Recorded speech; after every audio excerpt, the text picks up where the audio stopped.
All right. Good morning, everybody. My name is Patrick Harrison. I'm the first Vice President of the Board of Commissioners of the Caddo Levee District. I want to welcome you all to our offices here at the Caddo Levee District here in Shreveport. The Red River Waterway Commission's Enabling Act requires one appointment from each of the 7 parishes in the Red River Waterway District. The Louisiana Director of Public Works is the ex officio chairman. The 7 parish members plus 4 at-large members in that commission.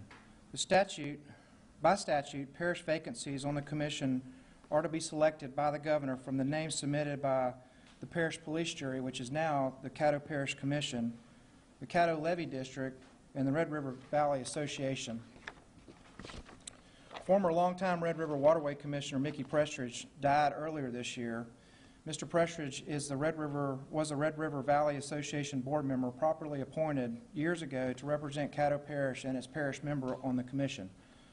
The death of Mr. Prestridge created a vacancy on the Red River Waterway Commission for a parish member to represent Caddo Parish.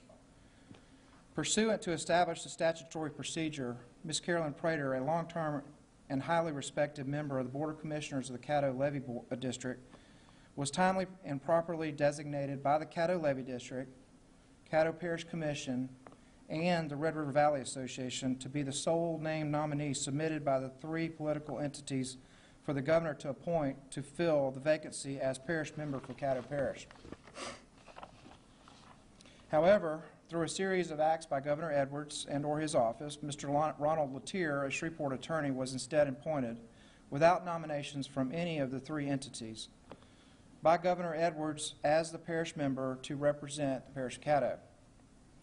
As a result, these recent events, pursuant to the unanimous 7-0 vote by its Board of Commissioners, the Caddo Levee District has recently requested an official opinion from the Louisiana Attorney General's office regarding whether the aforementioned failure of the governor to appoint Ms. Carolyn Prater as a parish member to represent the parish of Caddo and instead unilaterally act to appoint Mr. Ronald Latier are acts that are prohibited by law and or in contradiction to the public policy. We learned just this week that the Office of the Attorney General will, in fact, provide the Caddo Levee District with a formal legal opinion on these important matters. However, we have yet to learn anything about the requested formal opinion of the Attorney General's office. And we learned yesterday that the Louisiana Attorney General has requested the opportunity to come to Shreveport this morning to address these important issues. The Caddo Levee District welcomes, and I have the privilege to introduce the Honorable Jeff Landry, the Attorney General of the state of Louisiana.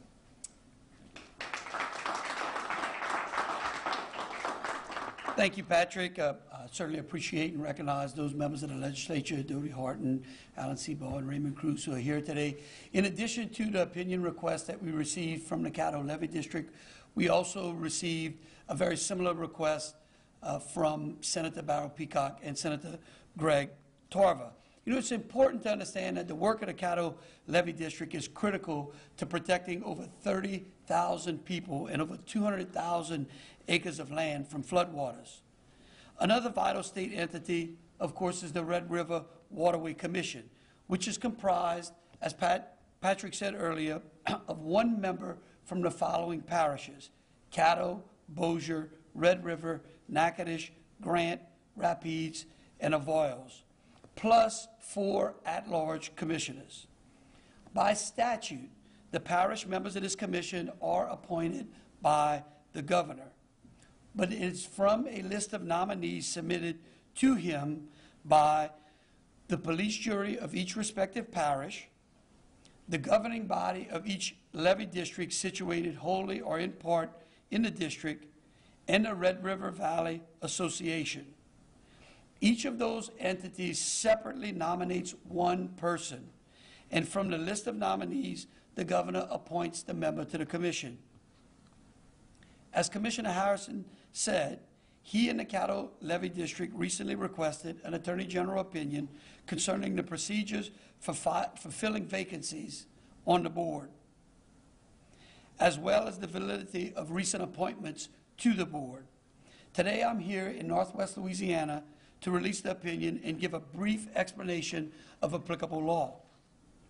In short, when filling a vacancy in the parish membership of the commission, it is imperative that the appointing authorities follow the statutory appointment scheme whereby the nominating entities submit nominations to the governor.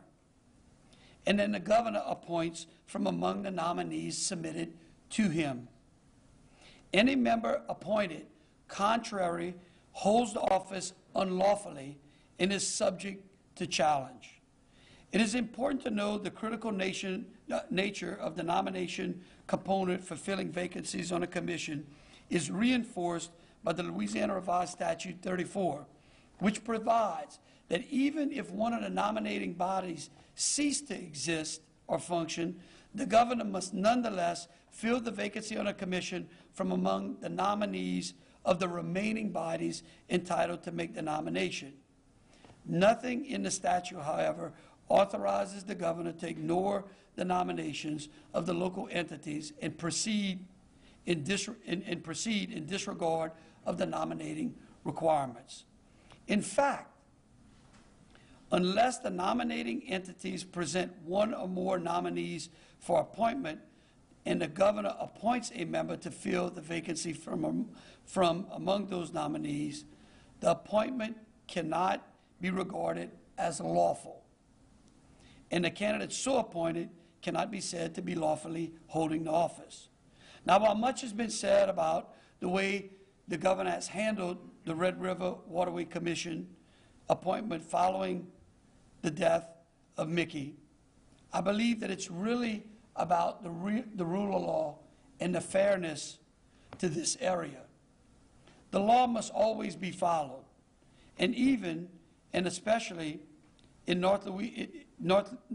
even though Northwest Louisiana should always be treated fairly. The regulatory scheme requires this fairness, and the statutory scheme under the statute as it lays out the commission and the members that are appointed, it was done so in order to ensure fairness and representation throughout Northwest and Central Louisiana. And my office is here to ensure that that happens. Thank you, and I'll be more than happy to take any questions. The governor's office has popped 2 or 3 smoke grenades, such as timing and other matters trying to claim irregularities in the process. Did you see anything that's out of line in the process as far as the nomination goes, or any defense to the irregularities that the governor has committed? Look, this is an opportunity. This opinion spells out to the administration what the law says and how it's to be followed. It's going to be up to him whether or not he wants to abide by that. Will your office be taking an active role besides the opinion? Our office is going to be monitoring this situation, and certainly we've already laid out in the opinion that anyone who has been appointed to this position, contrary to the statutory scheme, sits in that position unlawfully.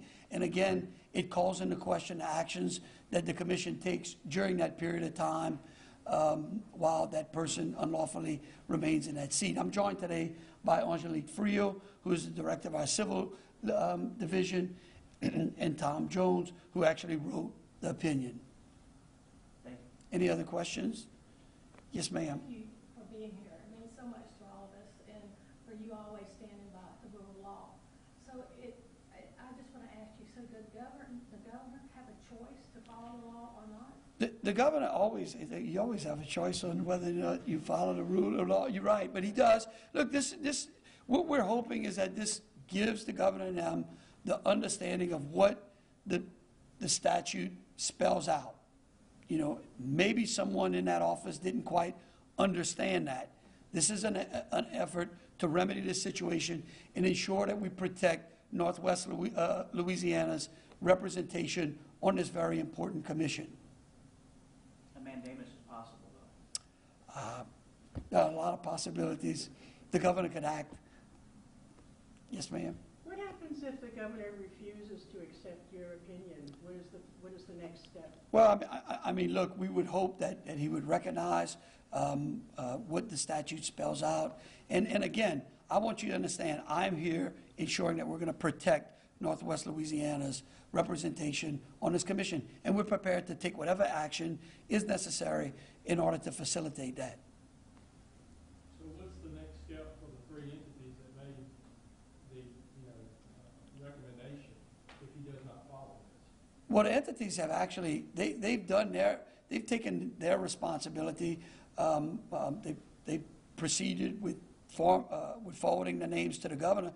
So they're relieved of their responsibility. They've already acted. It's the governor has to act in the. If he doesn't act, if he doesn't change his mind. Well, we'll see whether or not this opinion gives him an opportunity to change his mind. And does y'all's office have the ability to try to enforce that through a legal action if he doesn't? Look, we stand ready to enforce the rule of law in this state and to protect Northwest Louisiana. Thank you for being here today. You're welcome. Yes, ma'am. Thank you for being here again. So has the governor seen this opinion? He has not. This opinion was just released today to Patrick, and it was also forwarded at around 10 a.m. to both Senator Tarver and to Senator Peacock. I think that I will tell you this. It has been unbelievable how everyone in this area has come together to protect the fairness and representation of Northwest Louisiana. It really is. And that's what we're hoping gets done. Well, absolutely. And so to, I think, follow up, at one time the excuse was that the paperwork wasn't in on time, but I don't think that stood up very long, did it? Because the governmental body submitting her name was in charge of that, and actually it was done in a timely fashion. What I would suggest is that we have copies of the opinion that we're going to be passing out to everyone. I would encourage everyone to read through the opinion. And The way that works is that we were asked to, according to state law and policy, to our Board of Commissioners, as well as the Caddo Parish Commission and Red River Valley Association, were asked to come up with a nomination for this procedure. So that's what we did. We unanimously voted to put Ms. Prater as our nominee. The Commission and the Red River Valley Association also did the same. So that was the nomination process.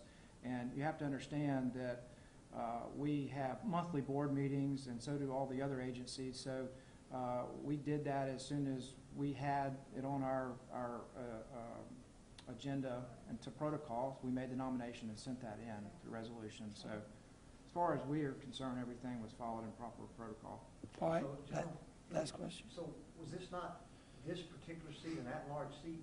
No, this was not an at-large seat. This was a parish member seat. And Greg, I tell you, we should be handing those opinions out. And I'm going to wrap this up. I would absolutely encourage you all to read it. I'm sure we're going to be posting it for everyone to read, and we would encourage them to do so. And if you have any follow-up questions after you've read the opinion, please don't hesitate to contact us. Again, it's a pleasure to be here in the Shreveport area today, and we look forward to protecting Northwest Louisiana's representation on this important commission. Thank you so very much.